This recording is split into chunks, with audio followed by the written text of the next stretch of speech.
안녕하세요. 승리한산 가족 여러분, 그리고 강성성경연구원 여러분, 오늘은 요한복음 19장 23절에서 27절 말씀을 십자가상에서 우리의 죄를 속죄하신 예수님 그 두 번째 시간으로 함께 말씀을 나누도록 하겠습니다.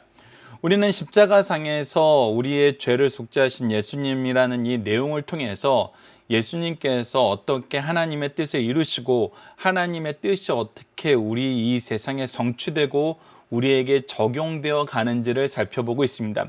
특히 우리는 어리석은 자들, 미련한 자들, 헛되이 수고하는 자들을 통해서 이들이 하나님의 뜻을 막으려고 하고 하나님의 역사를 방해하려고 하고 자기가 승리했다고 선언하고 싶어하고 자기가 이겼다고 얘기하고 싶어하지만 결국은 하나님의 뜻만이 성취되고 이들은 그들의 죄에 의해서 하나님께 징계를 받게 됨을 우리에게 보여줍니다.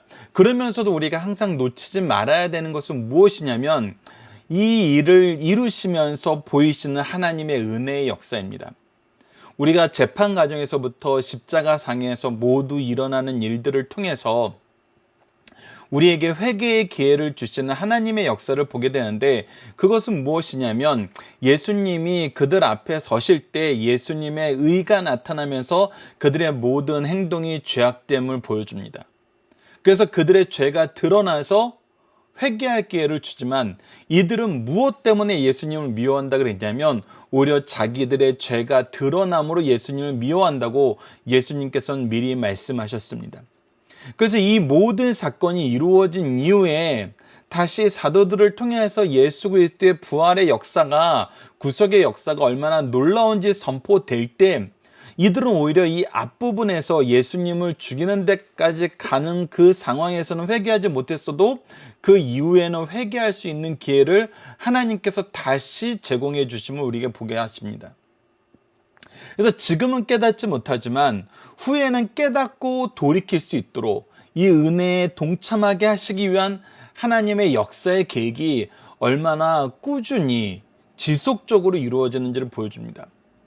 그래서 이 모든 것을 통해서 우리에게 보여주는 것은 뭐냐면 하나님의 은혜의 역사가 단회적이지 않다는 것입니다. 단편적이지 않다는 것입니다.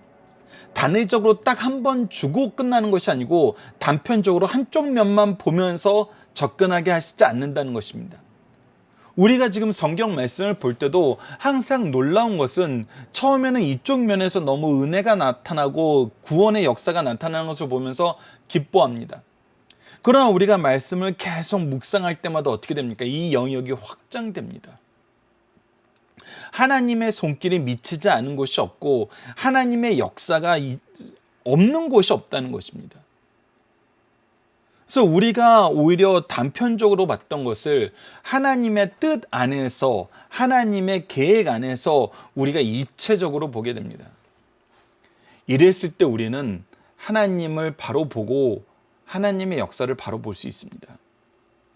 그리고 이런 놀라운 지혜의 역사, 놀라운 시각을 가지고 살 때 우리는 세상에서 헛된 것을 쫓지 않고 어리석은 것을 행하지 않고 지혜롭게 살면서 능력 있는 삶을 살게 되는 것입니다. 오늘 본문 말씀은 그 두 가지 경우를 비교해 줍니다. 하나님의 뜻을 알지 못하고 행하는 자들과 그 뜻 안에서 하나님의 은혜의 역사를 바라보면서 사는 삶, 그 삶을 오늘 본문 말씀을 통해서 확인해 보도록 하겠습니다. 그 본문 말씀의 두 대상이 바로 23절에 나오는 군인과 또 26절에 나오는 제자입니다. 자, 봅시다. 23절입니다. 군인들이 예수를 십자가에 못 박고 그의 옷을 취하여 네 깃을 나눠 각각 한 깃씩 얻고 속옷도 취하니 이 속옷은 호지 아니하고 위에로부터 통으로 짠 것이라. 자, 보십시오. 이것이 무엇이냐면 군인들이 일반적으로 행하던 그런 어떤 부수입 같은 거였습니다. 죄수를 못 박으면은 그 죄수의 옷을 취해서, 그 당시에는 우리가 고대 사회일수록 옷감이 얼마나 귀했는지 알고 있기 때문에 이 죄수들이 입고 있는 옷이 바로 이 군인들에게 어떤 부수입처럼 여겨지고 이런 일이 자주 있었던 일입니다. 근데 어떤 일이 있냐면 이 속옷은 이 겉옷은 이 각각의 이 제단선이 있기 때문에 그 제단선을 나눠서 나눠 가질 수 있었는데, 속옷 같은 경우는 한 통으로 짜서 그냥 한 매듭만 있다는 것입니다. 이것을 이제 재단선이 없는 상태에서 나누게 되면 찢어지기도 하고 이 모양이 나빠지기도 하고 우리가 온전히 사용하기 힘드니까 어떻게 하자 그러냐면, 24절을 보면 군인들이 서로 말하는데 이것을 찢지 말고 누가 얻나 제비 뽑자 하니 라고 얘기하면서, 이거 그냥 우리가 n분의 1로 나누는 것보다는 제비 뽑아서 한 사람이 이거 온전하게 쓰게 해주자, 그게 더 낫지 않겠냐, 이렇게 얘기하는 거예요. 근데 요한의 해설이 굉장히 중요한 해설이 있습니다. 무엇이냐면, 성경에 그들이 내 옷을 나누고 내 옷을 제비 뽑나이다 한 것을 응하게 하려 함이라 라고 얘기합니다. 이거는 시편 22편 18절 말씀에 나온 것입니다. 시편 22편 18절 말씀을 보면 다음과 같이 기록되어 있습니다. 내 겉옷을 나누며 속옷을 제비 뽑나이다. 자, 이것은 사실 누구의 시냐면 다윗의 시입니다. 다윗이 경험하게 되는 이 어려운 상황에 대해서 하나님께 호소하면서 드리는 기도의 내용입니다. 근데 이것이 무엇에 대한 예표였고 누구에 대한 하나님의 계획을 선언한 것이었냐면, 바로 예수 그리스도의 죽으심의 모습에 대한, 예수 그리스도의 고난받으시는 모습에 대한 하나님의 말씀의 예언의 말씀이었고, 이것이 지금 성취되는 순간이라고 얘기해주고 있는 것입니다. 이것을 통해서 우리가 봐야 되는 것은 두 가지입니다. 하나님이 하나님의 뜻을 그의 사랑하는 백성들에게, 그의 사랑하는 자녀들에게 나타내시기를 얼마나 집요하게 나타내냐는 겁니다. 우리가 시편 22편 말씀을 보면은 이 안에 나타난 하나님의 회복의 역사, 구원의 역사가 어떤 것이면 우리에게 알려주고, 이 회복의 역사, 구원의 역사가 온 세상으로 퍼져나가게 됨을 우리에게 보여줍니다. 이것은 다윗 시대에 살았던 사람들에게는 다윗을 통하여 나타나는 하나님의 구원의 역사, 승리의 역사, 이것이 우리 국내에서만 끝나는 것이 아니라 주위에 있는 나라들에게까지 확장됨을 얘기하는 어떤 단회적인 사건이었을 것입니다. 그러나 이 안에 무엇이 있었다는 거예요? 바로 예수 그리스도를 통한 구원의 역사가 있었다는 것입니다. 이것을 통해서 우리가 발견하게 되는 것은 무엇이냐면, 하나님의 구원의 역사가 얼마나 오래전부터 꾸준하게 사람들에게, 그의 백성들에게 예고되어 왔다는 것입니다. 그래서 우리가 사도행전에서 베드로 사도가 시편 16편 말씀을 인용하여서 얘기할 때는 다윗이 누구라고 얘기하냐면 선지자라고 얘기합니다. 우리는 다윗을 왕으로만 기억하고 있지만 그를 통해서 하나님의 말씀이 성취되고 선언되고 예수 그리스도를 통해서 성취될 그 역사를 미리 얘기하는 것을 통해서 선지자라고 소개합니다. 그래서 다윗이 그의 기도를 통해 항상 누구를 바라봤는지를 보게 하냐면 예수 그리스도를 바라보고 있었음을 우리에게 가르쳐 줍니다.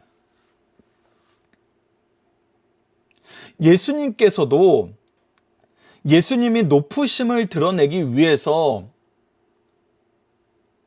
다윗이 자기 후손으로 올 자를 내 주라고 얘기하는 것을 너희들이 기억하지 못하였느냐라고 얘기하시면서 다윗의 시를 통해서 예수 그리스도의 높으심을, 영광을, 주권을 선언하는 그 계기를 삼으십니다. 이것은 무엇입니까? 하나님이 오래전부터 이스라엘 민족에게 예수 그리스도를 받아들일 수 있는 하나님의 역사를 우리에게 보여주고 있다는 거예요. 미리 알게 하신다는 것입니다. 미리 알게 하심으로 어떻게 하시려는 거예요? 믿게 하시려는 거예요. 우리가 9장서부터 11장까지 내용을 통해서 계속 확인했던 건 무엇입니까? 그리고 다락방 강화 14장에서 16장 그리고 17장 기도를 통해서 우리가 봤던 건 무엇입니까? 바로 하나님이 원하시는 것은 예수 그리스도를 믿는 거였습니다. 예수 그리스도께서 하나님께서 보내신 그 아들이시고 그를 통해서 하나님이 영광 받으신다는 이 사실을 믿게 하는 거였습니다. 그래서 24절의 이 말씀은 우리에게 어떤 역사였냐면 하나님의 구원의 역사가 얼마나 오래전부터 준비되었고 동시에 우리에게 믿게 하게 하시려는 하나님의 역사의 조치가 얼마나 꼼꼼했는지를 보여줍니다. 그 사랑의 깊이와 디테일에 대해서 우리에게 계속해서 알려줍니다. 성경은 이러한 내용이 너무나 많이 있어요. 그래서 철저하게 예수 그리스도를 바라보게 만듭니다. 철저하게 예수 그리스도를 바라보게 만들어요. 그래서 우리가 성경에서 예수 그리스도를 생각하지 않는 거, 예수 그리스도가 없는 무엇인가를 나누는 건 불가능하게 만드셨어요. 철저하게 예수 그리스도를 보게 만듭니다. 예수 그리스도를 믿게 만들어요. 그런데 군인들은 지금 어떤 상태입니까? 이것의 의미를 모르는 상태예요. 이것의 내용을 모르는 상태예요. 그럼에도 불구하고 이 말씀의 성취에 어찌 보면 당사자가 되어버렸어요. 그러나 이들에게는 무엇이 없었을까요? 하나님의 뜻 안에서 하나님의 역사를 이루는 당사자가 되었는데 이들에게는 뭐가 없어요?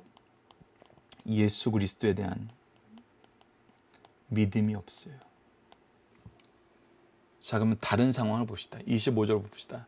예수의 십자가 곁에는 그의 어머니와 이모 글로바와 아내 마리아와 막달라 마리아가 섰는데 라고 얘기합니다. 그리고 예수님께서 무엇을 말씀하시는지를 보십시오. 예수께서 자기의 어머니와 사랑하는 제자 곁에 서 있는 것을 보시고 자기 어머니께 말씀하실 때 여자여 보소서 아들이시냐 하시고, 이것은 무슨 뜻이었습니까? 우리가 이미 예전에 가상 7원에 대해서 살펴봤었지만 여자여라는 것은 극존칭입니다. 아들입니다 라고 얘기하면서 아들로서 어머니를 바라보고 어머니께 문안을 하는 겁니다. 그리고 나서 무엇을 부탁합니까? 또 그 제자에게 이르시되 보라 내 어머니라 하신대. 이 얘기는 뭐냐면 이제 네가 나의 어머니를 너의 어머니로서 공경해 달라는 것입니다. 그리고 그때부터 제자가 자기 집에 모시니라 라고 얘기하면서 이 얘기는 무엇입니까? 바로 하나님께서 세우신 질서의 역사를 예수님께서는 언제까지 지켜내셨다는 거예요. 죽으시는 그 순간까지도 내 부모를 공경하라 하신 이 말씀 안에서, 즉 하나님의 질서를 이루는 그 삶 안에서 이웃을 사랑하는 가장 큰 계명인 바로 부모를 공경하라는 이 계명에서 예수님은 자유롭지 않았다는 거예요. 즉 하나님의 말씀을 끝까지 성취하는 삶을 사셨다는 것입니다. 그리고 이 제자도 그 의미를 아는 상태에서 마리아를 모시게 되는 것입니다.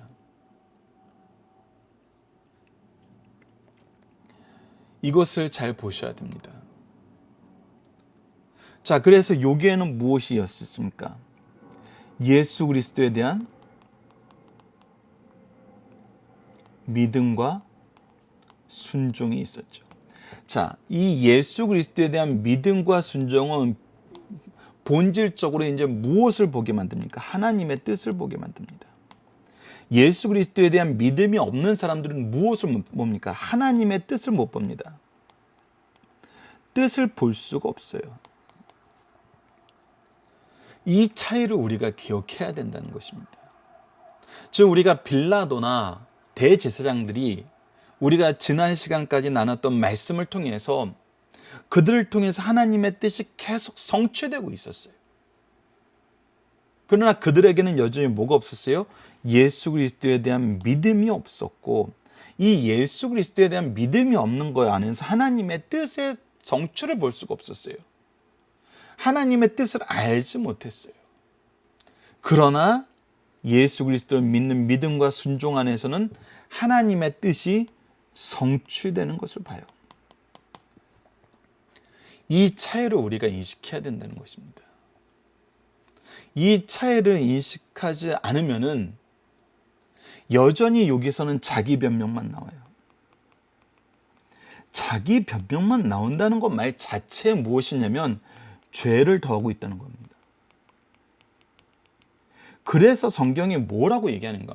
마지막 심판 날에 핑계치 못한다고 얘기하는 거예요. 유구무원할 수밖에 없다는 거예요.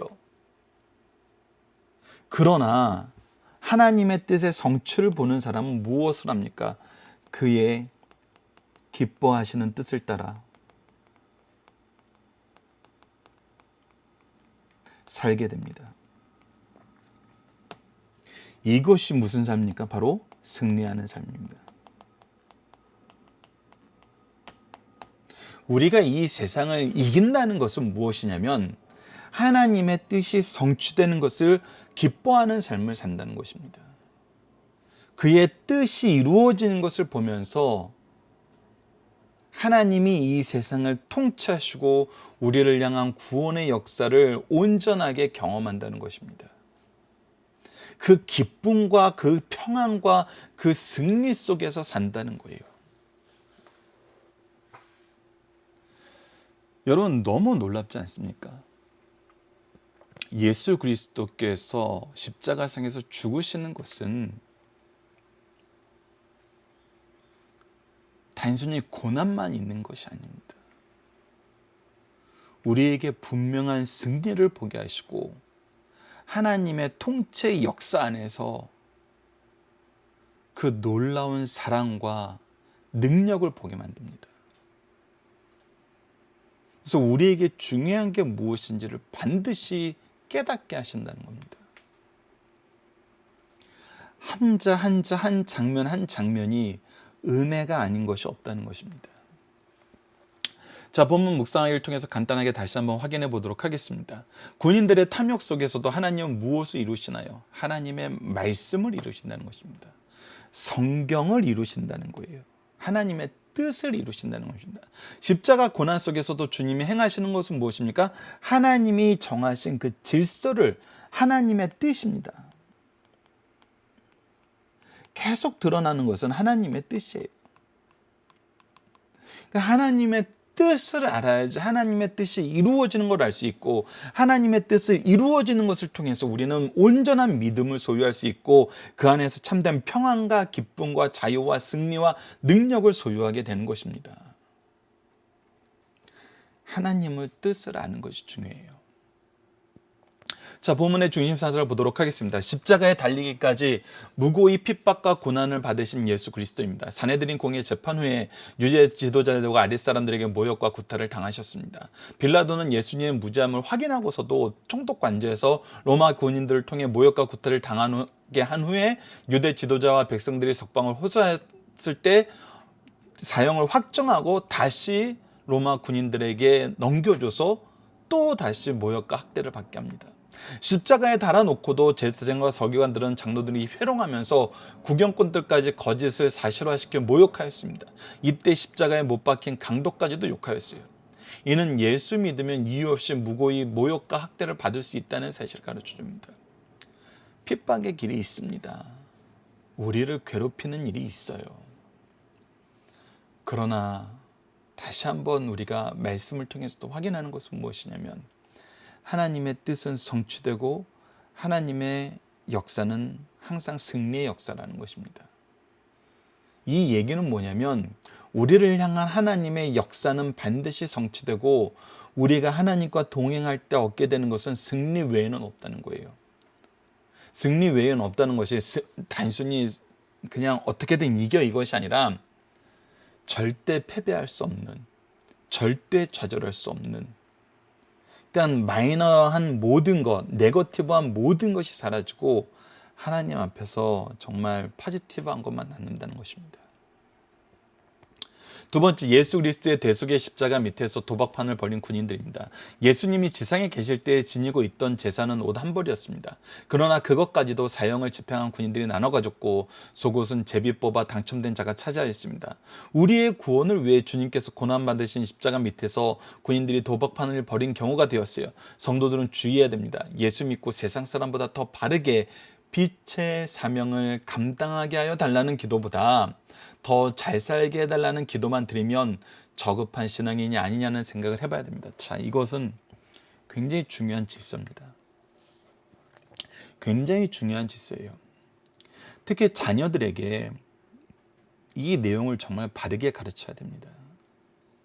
우리가 너희들이 잘 되기를 원한다 그랬을 때 그 잘됨의 내용이 뭐냐는 거예요. 잘됨의 내용에 대해서 우리가 자녀들에게 혼란을 줘서는 안 돼요. 그냥 더 잘 살게 해달라는 것이 잘됨의 내용이었을 때 우리가 경험하는 건 유대인들과 같은 이 대제사장 그룹들이 내린 결론, 이 어리석은 결론이었다는 걸 우리는 주목해야 됩니다. 한 사람이 죽어서 로마하고 유지하고 있는 지금 이 상황이 그나마 우리에겐 베스트인데 이것을 잃지 말아야 된다는 그런 생각밖에 못 한다는 거예요. 그런데 우리가 더 바르게 빛의 사명을 감당해야 되는 이 기도의 내용은 항상 무엇으로 연결되는 거예요? 이거는 복음의 사역으로 연결돼요. 믿게 하여 주시옵소서예요. 예수 그리스도를 믿게 하여 주시고 예수 그리스도와 동행하게 하시고 예수 그리스도를 전하게 하여 주시옵소서입니다. 그래서 우리 자녀들에게 너는 이렇게 되었으면 좋겠어, 저렇게 되었으면 좋겠어, 그럴 때 어떤 직업을 가졌으면 좋겠어, 어떤 삶을 살았으면 좋겠어, 어떤 환경을, 어떤 문화를 누리면서 살았으면 좋겠어, 그것이 아니라는 거예요. 네가 어느 상황에 있든지 어떤 미래를 꿈꾸든지 핵심은 무엇이다? 네가 언제 어디서든 예수 그리스도의 복음을 전하면서 너에게 맡긴 영혼들에게 예수 그리스도를 믿을 수 있도록 인도하는 삶이다라는 거예요. 그래서 우리의 기도는 전부 지금 변화되어야 됩니다. 우리가 자녀들을 지금 대학을 위해서 얼마나 기도합니까? 특히 지금 코로나 때문에 지금 얼마나 힘듭니까? 고3이. 근데 고3이 이렇게 힘들 때 우리가 무엇으로 기도해야 될까요? 무슨 내용으로 기도해야 될까요? 더 잘 살게 해달라는 기도가 지금 자녀들에게 하나님을 보게 만들까요? 지금처럼 이 급박한 시기에 우리 하나님을 벗어나서 다른 걸 의지하게 만들죠. 이건 너무나 당연한 것입니다. 성경은 더 잘 살게 해줄게, 너 코로나 이 힘든 과정에서도 너 좋은 대학 가게 해줄게 라는 말씀이 없어요. 그러나 무엇이 있어요? 예수 그리스도의 이름을 힘입어 복음의 사명을 감당하게 할 때 너희들이 드리는 모든 기도에 응답하시는 예수 그리스도의 언약의 약속이 있고 나보다 더 큰 일을 할 거라는 예수 그리스도의 선포가 있었다는 거예요.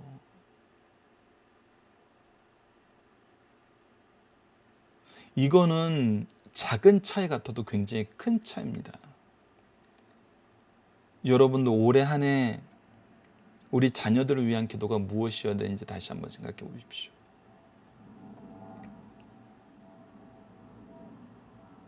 우리가 복음의 사명 안에서 기도하는 방법, 목표를 세우는 방법, 하나님을 인정하고 그분의 뜻이 성취되는 것을 보게 하는 시각을 가르치지 않는다는 것은 이 로마 군인들과 같이 그냥 유리하는 상태로 내버려 두는 거예요. 그러나 우리가 지난 시간 살펴봤던 것처럼 예수님의 십자가의 이 사형을 집행하던 백부장은 이 시간에 일어나는 사건만으로도 예수님이 하나님의 아들임을 믿을 수 있었어요. 예수님을 바라보게 만들면은 승리하게 됩니다. 그러나 우리가 다른 것을 얻는 것이 중요하다고 얘기하면은 반드시 고개를 돌려서 떠나게 됩니다. 이거 우리도 이미 경험한 바잖아요. 이 어리석은 것 다시 반복하지 않도록 우리 주의해야 됩니다. 세 번째, 십자가상에서도 원수와 어머니를 위해서 기도하신 예수님입니다. 주님께서 십자가상에서 하신 7마디 중 3마디 말씀을 오전에 했습니다. 지난 시간 나눴던 것처럼 저들이 죄를 사하여 주시옵소서. 네가 나와 함께 낙원에 이르리라. 내 어머니라. 철저하게 하나님의 공의의 역사, 하나님의 뜻을 이루는 삶을 사시는 것입니다. 이 중 원수들의 죄를 용서해 주시라는 기도를 하셨다. 이러한 기도는 우리 성도들이 이웃과의 관계에 생활 기본적인 기도입니다. 강도에게 구원을 선포하신 것은 그 누구라도 어디나 예수만 믿으면 구원받게 된다는 것을 보여주신 것입니다. 예수 그리스도를 통해서 성취되는 이 놀라운 구원의 역사가 무엇인지를 보여주고 우리가 바라봐야 될 삶이 무엇인지를 보여주는 것입니다. 그리고 예수님께서 십자가상에서 어머니께 효성을 다한 모습을 통해서 그 누구라도 그 어떤 경우라도 부모님 섬기는 것은 면제받은 사람이 없다는 사실을 우리에게 분명히 가르쳐 줍니다. 하나님의 질서를 가르치는 것이지 세상에서 무엇인가를 얻기 위해서 하나님의 질서를 자꾸 벗어나고 무시하고 외면하는 그런 삶을 살게 하지 마십시오. 자, 하나님의 말씀을 무의식적인 성취와 의식적인 사역의 차이는 무엇입니까? 앞서 살펴봤던 것처럼 어떻게든 하나님의 뜻은 이루어집니다. 근데 군인들처럼 무의식적으로 성취하는 사람이 있고 요한처럼 의식적으로 사역하는 사람이 있어요. 이들이 보게 되는 것은 무엇입니까? 예수 그리스도. 보느냐 보지 못하느냐예요. 예수 그리스도를 본다는 것은 우리가 무엇을 아는 거예요? 하나님의 뜻이 무엇임을 알고 하나님의 뜻이 어떻게 성취됨을 안다는 거예요. 그러면 우리가 이 세상을 살 때 중요한 것은 하나님의 뜻은 반드시 성취되기 때문에 하나님의 뜻과 일치된 삶을 살아야 된다는 결론에 자연스럽게 도달하게 돼요. 근데 하나님의 뜻을 가르치지 않는 거예요. 하나님의 뜻이 무엇인지 모르는 거예요. 하나님의 구원의 역사가 보이지 않는 거예요. 사실 보이지 않는다는 거에 2가지 경우밖에 없어요. 우리가 전하지 않았던지, 듣고도 거절했던지. 최소한 우리가 주의해야 되는 것은 우리가 전하지 않았는지 항상 살펴봐야 된다는 것입니다. 우리가 전하지 않았는지 항상 살펴봐야 된다는 거예요. 여러분, 이 부분에 대해서 디모데후서 3장 16절 말씀 우리가 자주 얘기하는 거잖아요. 모든 성경은 하나님의 감동으로 된 것으로 교훈이 무엇입니까? 티칭이죠. 훈계, 리뷰킹, 그리고 바르게 함, 커렉팅, 의로 교육. 이것이 바로 트레이닝 in righteousness 있습니다. 즉 우리는 먼저 가르쳐야 돼요. 기준을 가르쳐 줘야 돼요. 하나님의 뜻이 무엇인지 알 때 무엇이 잘못되고 무엇이 무엇이 옳은지를 알아요. 그랬을 때 고칠 수 있는 거예요. 그리고 그 안에서 우리가 훈련받게 하는 것입니다. 제도적으로 이것이 돼야 돼요. Teaching, Rebuking, Correcting, Training. 이거 잊지 마십시오. 우리가 자녀들한테 이 4가지 시스템 안에서 이 4가지 작용을 계속해야 돼요. 자녀들이 가장 상처받을 때가 언제냐면 티칭은 안 하면서 리뷰킹, 훈계만 할 때예요. 그러니까 티칭이 안 돼 있을 때 훈계는 이거는 감정적인 훈계로밖에 보여지지 않아요. 감정적인 억압이나 폭발로밖에 보이지 않아요. 티칭이 굉장히 중요합니다. 근데 티칭이 됐으면은 무엇으로 연결해 줘야 되냐면 리뷰킹과 커렉팅으로 이것을 훈계하고 고치는 쪽으로 가고, 우리는 무엇을 위해서 계속 수고했냐면 트레이닝 인 라이처스, 의 안에서 훈련받을 수 있도록 해야 됩니다. 이것이 생활화 될 수 있도록 해야 돼요. 앞서 말씀드린 것처럼 우리가 기도의 내용을 바르게 가르쳐야 된다는 것도 사실 이거를 보여주는 거예요. 이 시스템이 교회와 가정에 있어야 됩니다. 이 순서가 잘 지켜져야 돼요. 이것이 유기적으로 일어날 수 있는 관계의 형성이 굉장히 중요하고, 이것을 위해서 노력하는 부모와 스승이 돼야 됩니다. 자, 본문 적용입니다. 역사의 주권자가 되신 하나님의 능력 안에서 우리가 가져야 될 지혜는 무엇입니까? 이거는 너무나 간단합니다. 하나님의 뜻을 아는 겁니다. 이것을 알게 하기 위해서 다시 한번 말입니다. 티칭하고 가르치고 이것으로 교훈하고, 그리고 이것으로 고치고 커렉팅하고, 그리고 트레이닝 하여서 성장할 수 있게 됩니다. 말씀 안에서 성장하고 그리스도의 뜻 안에서, 은혜 안에서, 능력 안에서 성장하게 해야 되는 것입니다. 이번 주 공동기도 제목은 그리스도의 사랑과 생명의 법을 따르는 그리스도의 제자로 승리하는 삶을 살게 해주소서입니다. 오늘 본문 말씀을 통해서는 세상 누구도 하나님의 뜻을 방해할 수 없고 늦출 수 없고 거역할 수 없음을 보게 하심을 감사합니다.